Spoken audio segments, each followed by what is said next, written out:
लक्ष्मी निवास मालिकेच्या येणाऱ्या पुढील भागात आपल्याला असं बघायला मिळतं आहे की आता जयंत हा विश्वाच्या घरी पोचलेलाच असतो, परंतु इकडे किचनमध्ये मात्र जान्हवीला गंभीर दुखापत झालेली असते. तर जान्हवीने स्वतःच्याच पायावर वरवंटा पाडून घेतलेला असतो, कारण की तिला जयंतपासून वाचायचं असतं आणि हे सगळं जान्हवीने मुद्दामच केलेलं असतं.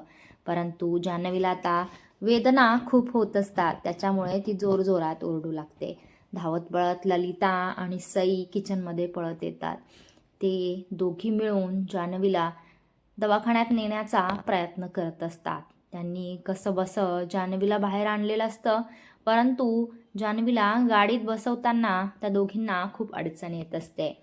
त्यानंतर ललिता म्हणते की थांब, आपण जयंतचीच मदत घेऊया, ते बघ जयंत आलेला आहे. आणि इकडून आता विश्वासुद्धा सई आणि जान्हवीपाशी पोहोचलेलाच असतो. परंतु आता जान्हवी स्वतःला कितीही वेदना होत असल्या तरी ती पटकन गाडीमध्ये चढून बसलेली असते आणि तिने स्वतःच्या चेहऱ्याला पदरसुद्धा लावून घेतलेला असतो. परंतु जयंत पळत पळत इथे गाडीपाशी काहीतरी झालेलं आहे म्हणून तिथे आलेला असतो.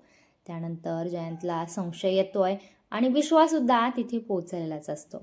परंतु आता जयंतला अजिबात जान्हवी दिसत नसते. तो तिला पाहण्याचा प्रयत्न करतो, पण ती त्याला दिसत नाही. विश्वाला मात्र जान्हवीचा अर्धा चेहरा दिसलेला असतो.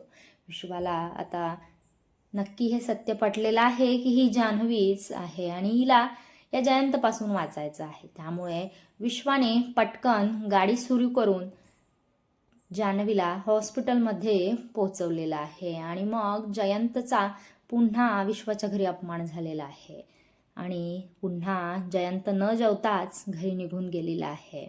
काय आता विश्वाच्या प्रश्नांची उत्तरं जान्हवी देईल का, हे पाहणं खूप रंजक ठरेल.